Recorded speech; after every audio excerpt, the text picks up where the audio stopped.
वो बन जाएगा ना, तो आप ही लोग के जमीन का वैल्यू बढ़ जाएगा।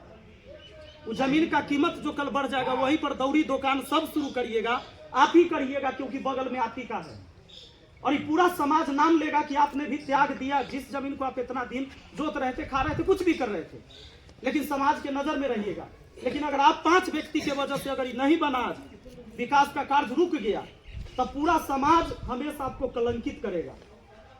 तो आपसे हाथ जोड़कर हमारा विनती है कि डीएम और सांसद को नहीं समझ में आता है, लेकिन आप तो इस गांव में बसे हैं, कल आग लगता है हमारे घर में, आपके घर में, तो जाति देखकर हम लोग आग बुझाते हैं क्या? सब बुझाते हैं? तो हम सबको इसी समाज में रहना है। और डीएम साहब, जब आपके सीओ मैडम ने रिपोर्ट दे दिया आपको, अरे रिपोर्ट कैसे दिया था? जमीन सही था तब ना? रिपोर्ट दे दिया, एनओसी दे दिया, वर्क ऑर्डर पास हो गया, तो केकरा दबाव में आप बंद कर दिए काम? तनको शर्म है? इस समाज के किसी व्यक्ति को दिक्कत नहीं है कि हमारा कौन जाति के आदमी विकास कर रहा है, क्योंकि अगर कचरा और गंध मचेगा हमारा घर के बगल में, तो महक हमरो ही आएगा। तो हम सब चाहते हैं कि हमारा समाज शिक्षित हो, बनवाइए वहां स्कूल, दीजिए प्राथमिक स्वास्थ्य केंद्र। अगर किसी भी जाति के कोई भी नेता हो, कोई भी जाति का हितैषी है अगर, तो उस जाति के लिए ही काम करिए ना जी, किसी को दिक्कत नहीं है, काम करिए। बाकी वो लोग जो वहां चिल्ला रहे हैं, पूरा समाज बैठा है, उनको 4-4 बार निमंत्रण दिया गया है, लेकिन समाज में बैठने के लिए तैयार नहीं है। यह पंचायत के वैल्यू नहीं है क्या डीएम साहब?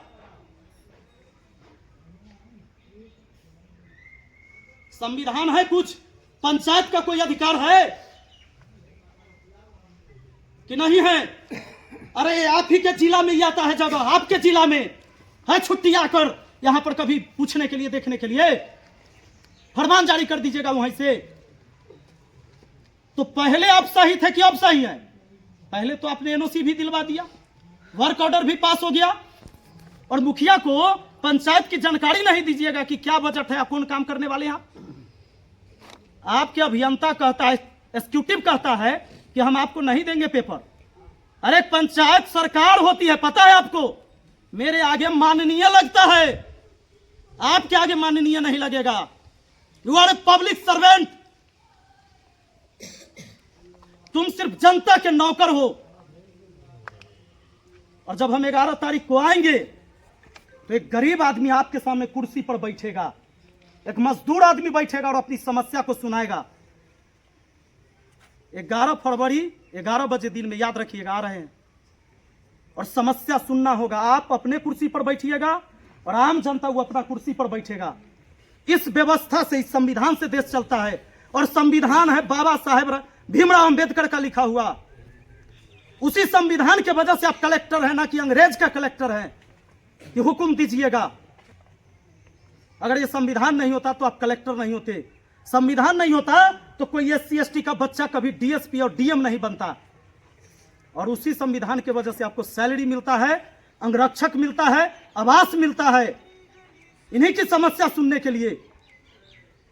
और ग्राउंड रिपोर्ट ये है कि जो जमीन पकड़े हुए हैं वो इस सभा में नहीं, चुरा के सभा हो रहा है। अरे आपके जो पुलिस पदाधिकारी और CO वहां पर आए थे, क्या वो आतंकवादी थे? उनके सामने सब चीज हो रहा था, कैसे आपने रोक दिया? वर्क ऑर्डर देने के बाद कैसे रोका? और लिखित में नहीं रोका है, मौखिक में। आपके CO और SDM कहते हैं कि DM साहब का दबाव है, लिखित नहीं दिया है, लेकिन काम नहीं करना है। कैसे होगा समाज का विकास? उस कुर्सी पर जब गए थे आप, अरे पढ़ लिख कर इसलिए जाता है कि समाज का विकास करा सके। और क्या है शिक्षा का मतलब, जब आप अपने जीवन में ऐसा नहीं, ना जाने कितनी गलतियां किए होंगे। अगर देख रहे हैं सरकार और सत्ताधारी बैठे हुए लोग, तो एक बार विचार कीजिए और ऐसे डीएम का जांच करवाइए कि कितनी अवैध संपत्ति इसने बना रखा है। समाज शास्त्र का ज्ञान खाली किताब से नहीं होता है, लोकतांत्रिक व्यवस्था है। इस देश में जनता राजा होता है, तो जनता राजा है तो राजा अपने कुर्सी पर बैठेगा। 11 फरवरी को हम आ रहे हैं। मिलिएगा जरूर। बहुत बहुत धन्यवाद।